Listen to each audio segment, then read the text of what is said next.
c'est vrai que ces derniers temps, le stress recommence encore plus, mais beaucoup plus que d'habitude.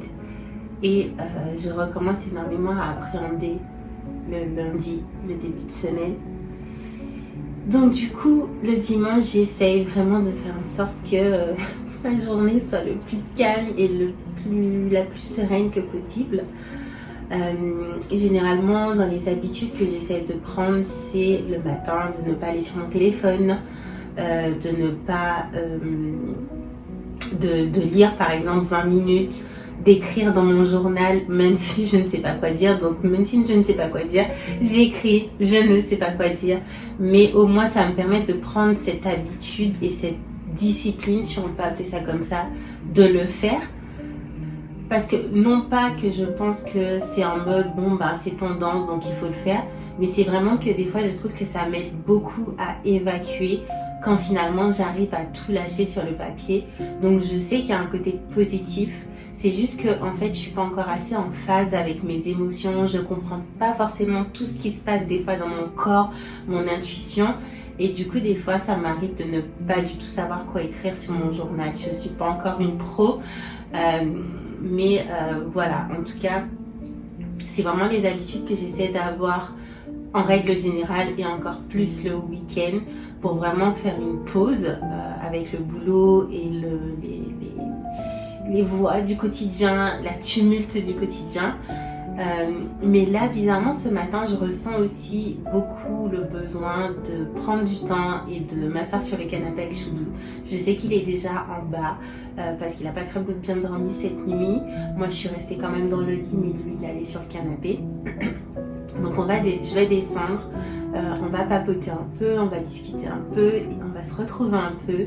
Et puis, une fois qu'on aura fait ça, pris notre temps, tous les deux, on ira à la salle de sport parce que je sais qu'il compte aller à la salle de sport. Donc autant faire une pierre deux coups. Et moi, je dois y aller aussi. Du coup, c'est parti.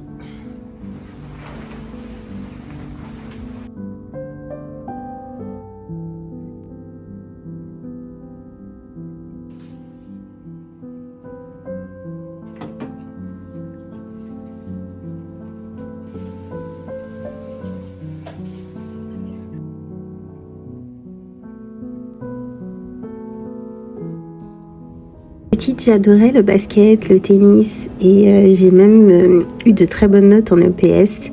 J'ai même fait aussi du hand en club. J'étais pas vraiment douée, mais j'aimais vraiment faire partie d'un groupe, d'un tout. Et je voulais aussi montrer que je pouvais réussir d'autres choses que juste être une bonne élève à l'école. Avec les études, puis le travail et la vie tout simplement, en fait, j'ai arrêté toutes ces activités physiques. J'ai bien évidemment essayé de reprendre à plusieurs reprises, tu sais, un peu les nouvelles résolutions à chaque nouvelle année, mais j'ai carrément échoué à chaque fois. En fait, l'année dernière, je suis retombée en amour du sport grâce au cycling. Mais malheureusement, comme ça a un coût quand même important, je ne peux pas me le permettre pour l'instant dans mon budget. Donc du coup, ici, je n'en fais pas du tout. Mais en fait, pour éviter que le sport soit vraiment une tarne pour moi, ça soit dur d'y aller, une complète démotivation, je me suis mise comme objectif depuis le début de décembre d'aller à la salle de sport de notre immeuble en fait et de faire 15 minutes par jour, environ 5 fois par semaine. En gros, ce n'est vraiment pas énorme, c'est strictement rien, mais en fait, je cherche juste par ça pendant ces 15 minutes par jour en fait à acquérir en fait une certaine discipline que je n'ai malheureusement pas, une discipline pour que mon corps en fait et mon cerveau ne voient pas le sport comme un truc terrible et sans intérêt, parce qu'en fait je sais qu'après une bonne séance de sport, je me sens beaucoup mieux, que ce soit physiquement, mais aussi mentalement. Et il y a aussi le côté fierté qui va avec, que j'ai envie de ressentir. Du coup, là, je suis à ma 2e semaine, car en fait, j'ai été malade la semaine dernière, donc j'ai pas du tout pu y aller. Ça m'a mis un peu un frein, mais c'est pas grave. On va essayer ça comme ça et je te dirai en janvier comment j'ai ressenti les choses, comment je me sens et est-ce que j'ai acquis la discipline au sport que je voulais en me mettant ce genre d'objectif. On verra bien ce que ça va donner. Si toi, tu as des astuces pour aller au sport et te sentir motivé et aimer ça, parce que j'ai vraiment envie d'aimer ça. Je sais que j'adore le cycling, j'aime vraiment ça. Donc c'est pas une tarte pour moi d'y aller. Je sais que je me réveillais à Paris des fois à 5h du matin pour prendre le train à 5h45 et être à la séance de 6h30 en fait. Donc j'ai la motivation quand j'aime l'activité que je fais. Mais par exemple aller à la salle de sport c'est vraiment pas un truc que j'aime. Du coup là j'espère qu'avec ces 15 minutes par jour qui sont pas restrictifs, parce que pour le coup, je me dis 15 minutes, donc généralement je fais du tapis, de la course et je fais beaucoup de marches en dénivelé. Mais généralement, je me rends compte qu'après ça, je fais toujours un surplus. Soit je fais des abdos, soit je fais des exercices du bas du corps, soit du haut du corps. Donc en fin de compte, je pense que ça commence à venir. Mais voilà, c'est le côté aimer vraiment ça et me dire j'en ai besoin, j'y vais, même si je sais que c'est douloureux des fois. Mais après, la séance, elle a un impact tellement important sur mon moral que en fait, je ne peux pas ne pas y aller. J'aime le côté où ça me redonne un boost au moral et une légèreté dans l'esprit. Et il faut que c'est ça que j'arrive à retenir. Donc, si toi, tu as des astuces, n'hésite pas à les me mettre en commentaire. En fait, je serais ravie d'échanger avec toi sur le sujet, de te lire et de savoir ce que toi, tu fais pour te tenir au sport parce que c'est vraiment dur.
On avait déjà commencé notre meal prep pour la semaine avec Choudou en début d'après-midi quand on est revenu des courses.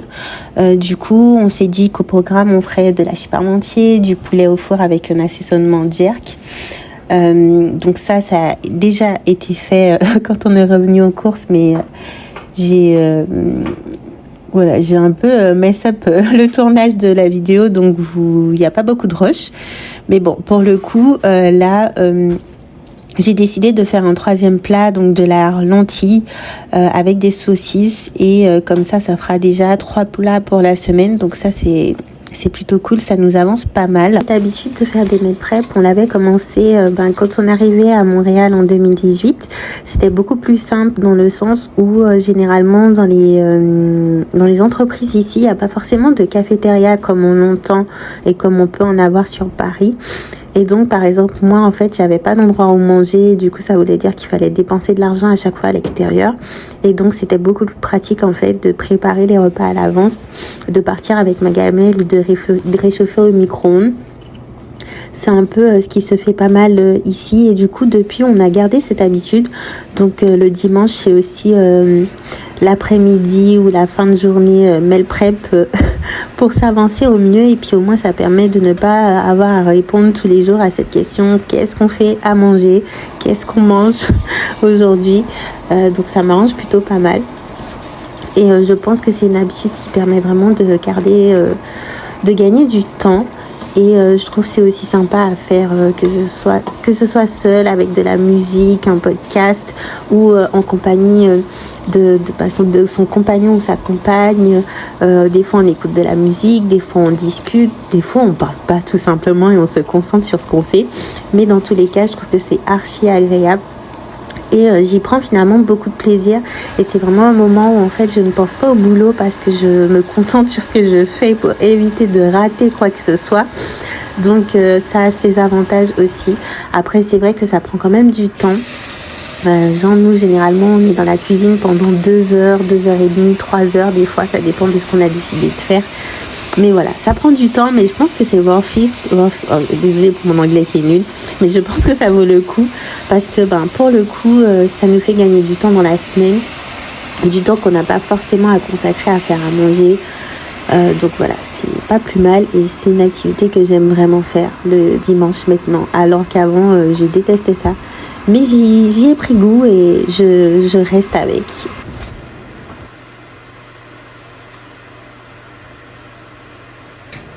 Sandy du futur. Concrètement, on est déjà le lundi, mais je devais tourner chez Roche le dimanche soir, parce que normalement je le fais le dimanche soir.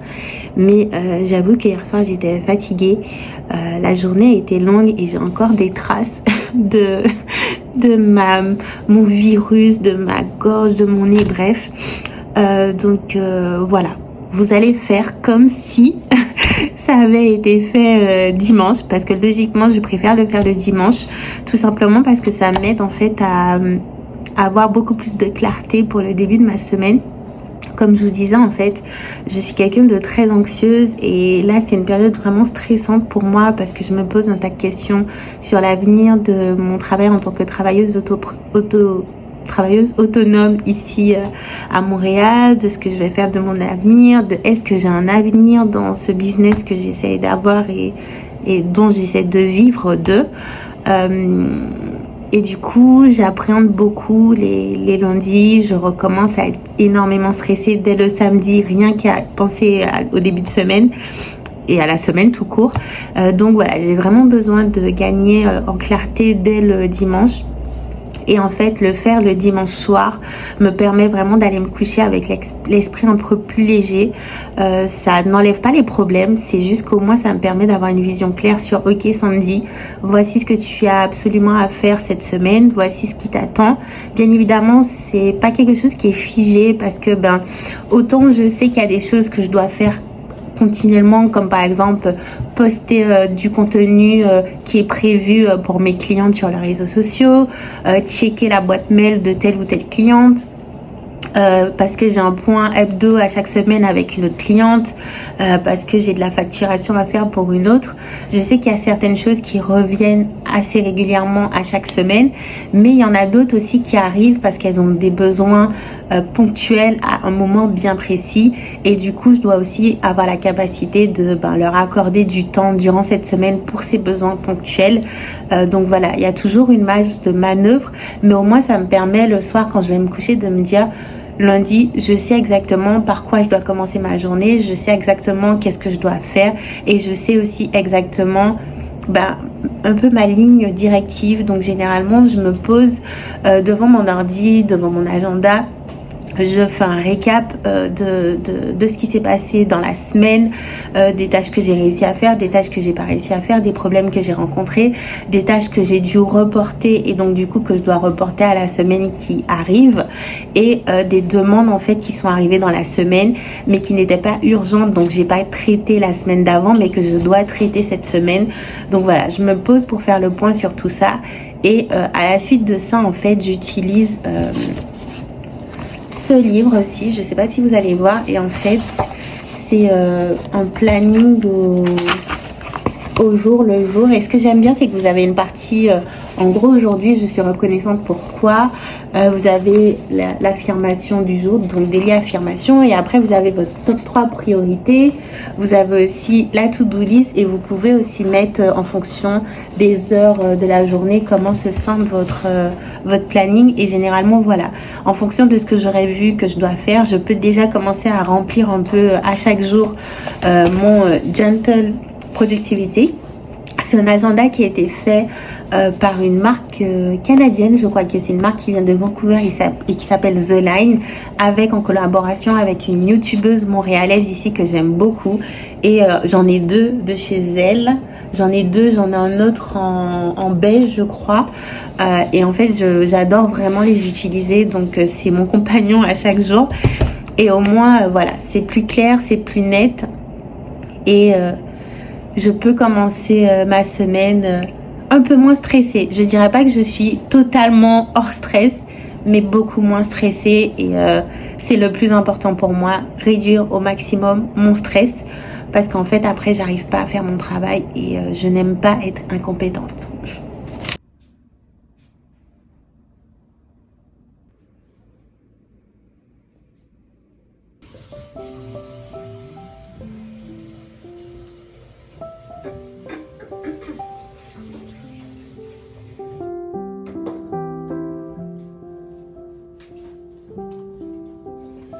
Bon app, hein.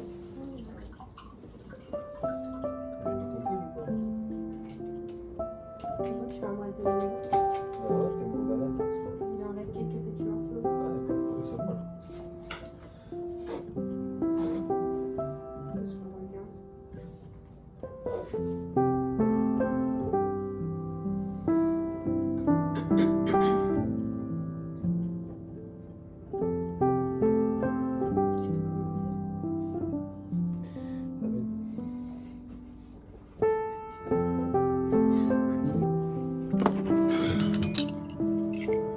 Elle est bizarre leur sauce parce que du coup j'ai mis un peu sur la viande. Le truc on dirait tu sais, du sucre, mais du sucre qui fait les filaments là.